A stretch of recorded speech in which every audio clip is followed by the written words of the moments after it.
welcome to my channel. Selamat datang di video aku. Nah, sekarang di video YouTube kali ini aku mau ngebahas tentang step by step mengurus dokumen pernikahan dengan warga negara Jerman ya, warga negara asing yang Jerman. Oke. For your information, saya menikah tahun 2019 Februari, oke, dan semua dokumennya itu gue ngurus sendiri, nggak pakai agent atau apapun segala macam. Jadi gue pure ngurus sendiri. Nah, untuk pengurusannya itu kalau nggak salah 3-4 bulan ya. Karena akhir Oktober itu gue mulai ngurusin segala macamnya. Terus pertengahan Januari surat dokumen-dokumen gue udah kelar. Nah, saran buat kalian, pada saat kalian mau mengurus ini, please waktunya jangan mepet, oke? Jadi kita nggak tahu pada saat kita ngurusin ini ada masalah apa. Jadi kalau bisa 3-6 bulan, 4-6 bulan lah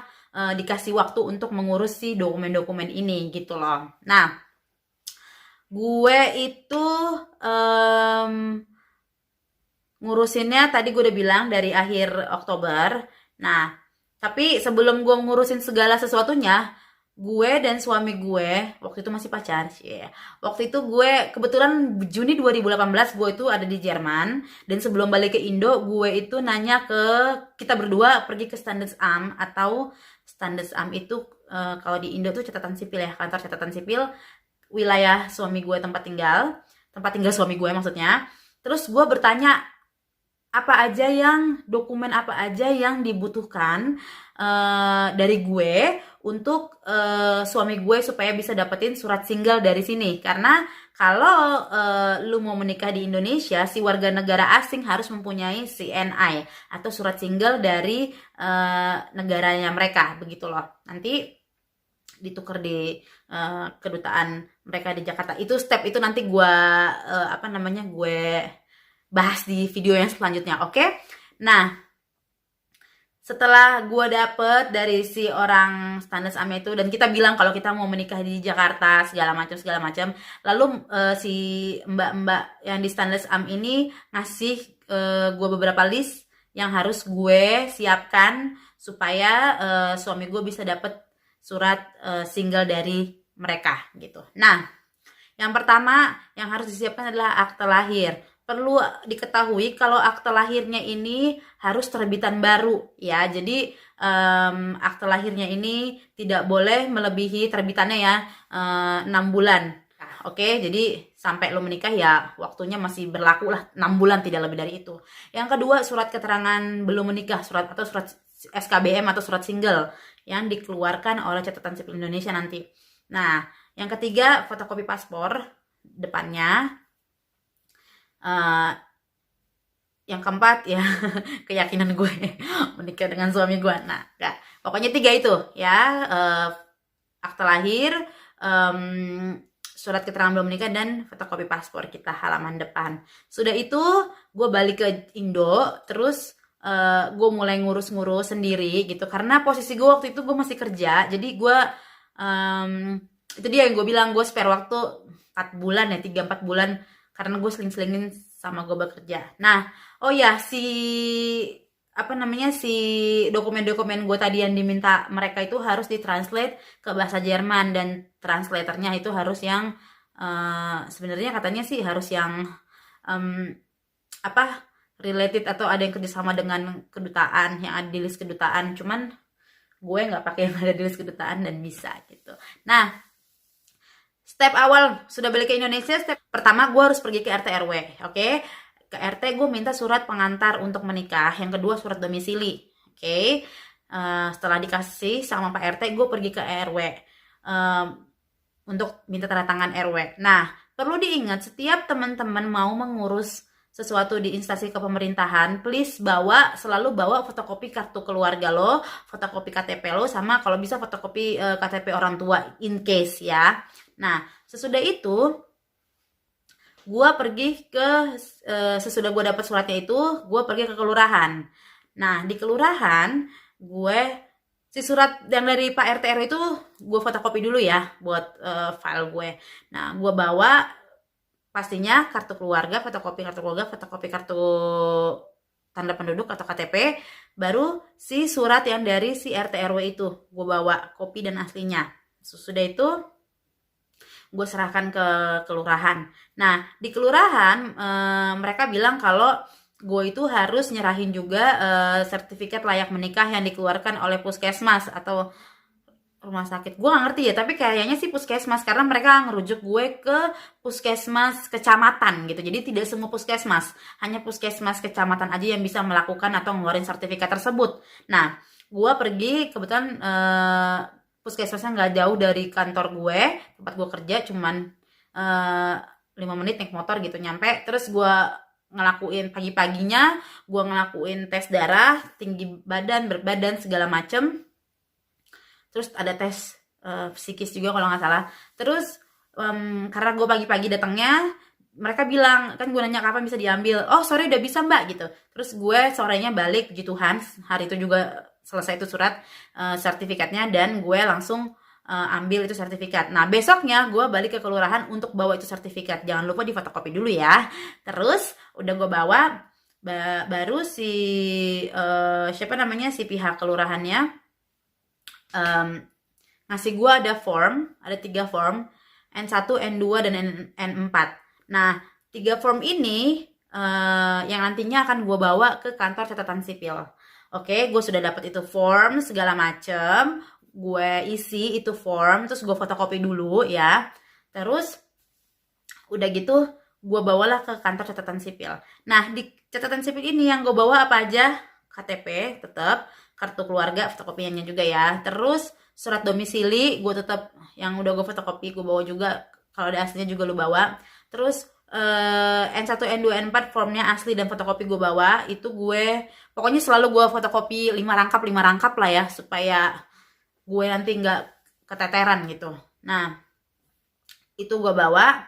Terus akte lahir lu bawa dan gue fotokopi juga. Terus kayaknya itu aja deh. Untuk nah itu nantinya untuk mendapatkan surat keterangan belum menikah. Oke, jadi gue bawa, gue kasih ke mereka udah gue disuruh ngisi data segala macam. Sesudah itu mereka bilang, itu kan gue hari Senin datangnya ya, mereka bilang butuh buru-buru nggak? Waktu itu kan mereka nanya kayak gitu. Terus gue bilang kalau bisa boleh buru-buru nggak pak? Gue bilang gitu kan, minta tolong. Terus dia bilang oke, Jumat udah bisa diambil gitu. Jumatnya gue disuruh datang jam sebelum sholat Jumat apa sudah sholat Jumat gue lupa. Pokoknya hari Jumatnya gue ngambil, dan itu biaya gratis. Oke, sudah di tangan SKBM. Oh iya, catatan teman-teman, gue kan pas nikah itu pencatatannya kan gue nikah di gereja, pencatatannya tuh kan nggak langsung. Gue pencatatannya menyusul gitu kan. Nah, waktu itu gue nanya sama si bapak itu, pak, saya kan pencatatannya berpisah dengan pemberkatan di gereja. Nah, apa aja ya pak yang perlu dibutuhin? Nah, bapak itu kasih form. Gue 1 lembaran itu apa aja yang harus gue lengkapin. Nah, terus si bapak itu juga langsung kasih form-form yang dari mereka yang harus diisi. Jadi gue udah isi di rumah gitu ya. Jadi membuat gue tuh membantu banget gitu loh. Untung hari itu gue tanya ya, jadi gue sudah dapet pas submit, gue udah tinggal bawa aja, nggak mesti bolak-balik lagi. Anyway, udah, SKBM sudah di tangan, surat keterangan belum menikahnya. Lalu step selanjutnya kita harus melegalisasikan si SKBM dan si SKBM, si surat single tersebut, dan akte lahir kita itu. Kita harus legalisasikan ke, yang pertama adalah ke Kementerian Hukum dan HAM. Oke. Nah, di Kementerian Hukum dan HAM itu lu bisa download di aplikasi ya. Jadi I don't know datang langsung bisa atau enggak, tapi kayaknya harus dari aplikasi. Jadi ada di App Store. Nanti gue bikinnya di sini nih gambarnya kayak gimana di App Store aplikasinya, dan lu daftar gitu loh. Kalau nggak salah di website juga bisa. Setelah lu daftar segala macem, nanti ikutin aja petunjuk yang ada di situ. Terus biayanya tuh kalau nggak salah 25.000 per lembar, itu di 2018 ya. Akhir gue nggak tahu sekarang berapa biayanya. 25.000 per lembar. Nah, gue kan waktu itu mau legalisasi 2 lembar kan ya. Jadi apa namanya, si stikernya itu 2, jadi gue bayar 50.000 yang ditransfer ke Bank Mandiri kalau nggak salah.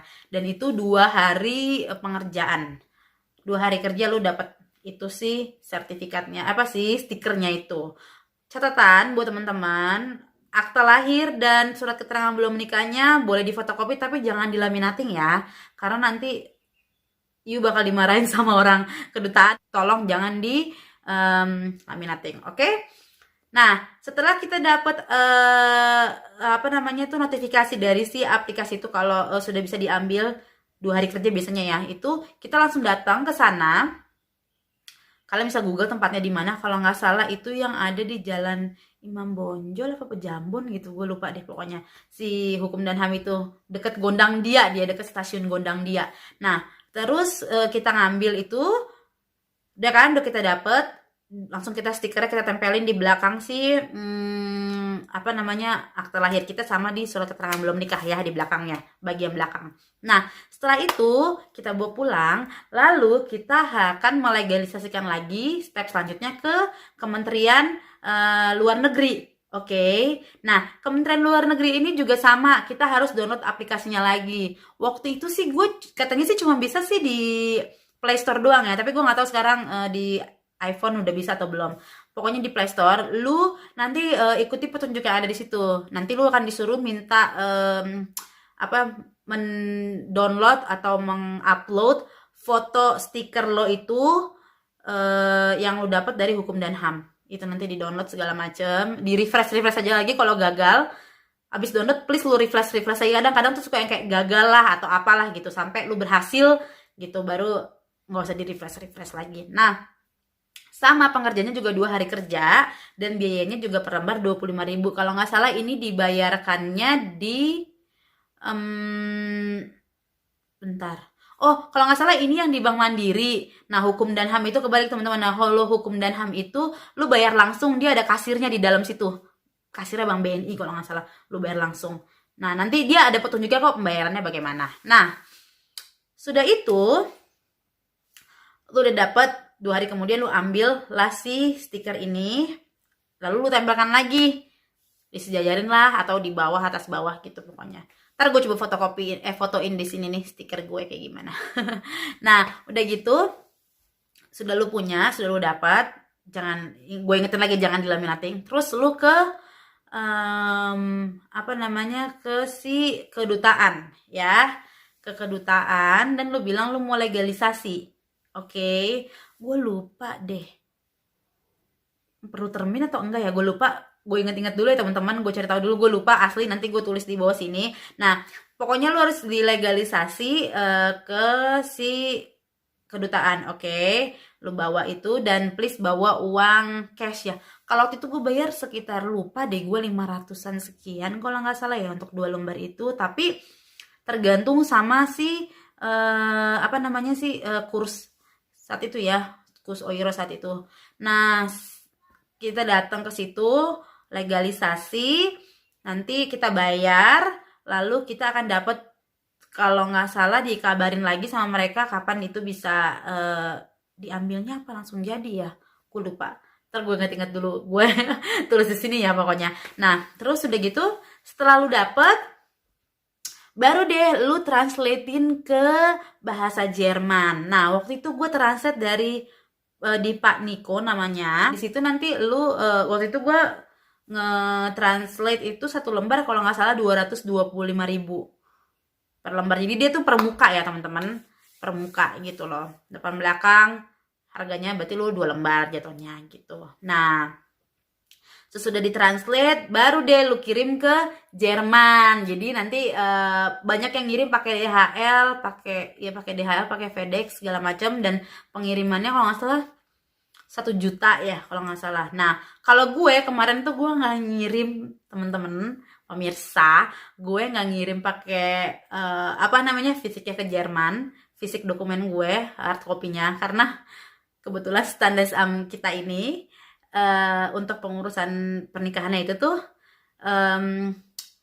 orangnya itu tuh temennya si Christian, temennya suami gue, waktu sekolah dia SMA apa kuliah gue lupa. Jadi dia bilang nggak apa-apa apa namanya disuruh di scan aja terus dikirim, asalkan scannya bagus ya gitu. Jadi gue udah scan, gue kirim, lumayan sejuta masuk kantong gitu ya. Jadi nggak perlu ngeluarin duit untuk pengirimannya. Nah, itu dia stepnya sampai ke Jerman ya teman-teman, sampai dokumennya di suami gue. Nah, untuk step selanjutnya apa yang suami gue lakuin segala macem, nanti di video selanjutnya gue akan ceritain lagi. So ya, ini dia, semoga membantu buat teman-teman yang mau atau yang lagi pusing ngurusin perdokumenan.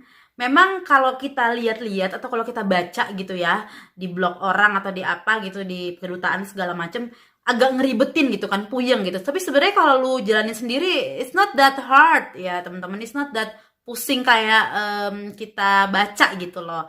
Gitu. Jadi ya saran gue, lu spare waktu lu, jangan terlalu mepet untuk pengurusan dokumen lo itu, dan selalu berdoa semoga Tuhan bantu kita dan buka jalan supaya dokumen kita prosesnya lancar. Begitu teman-teman. Nah teman-teman, itu dia part satunya dari pengurusan dokumen. Oke, di video selanjutnya nanti gue akan ngebahas apa aja yang laki gue atau suami gue lakuin pada saat gue udah kirim dokumen gue gitu, dan apa aja yang dilakukan gue dan suami gue setibanya suami gue datang ke Indonesia, tiba di Indonesia sebelum pernikahan ya, untuk pengurusan dokumennya. It's buat kalian yang lagi ngurusin atau lagi pusing atau lagi bingung gimana sih cara ngurusin dokumen untuk pernikahan dengan warga negara Jerman, I hope this video will help you guys. Dan jangan lupa di komen, di like, dan di subscribe video YouTube aku ini atau channel YouTube aku,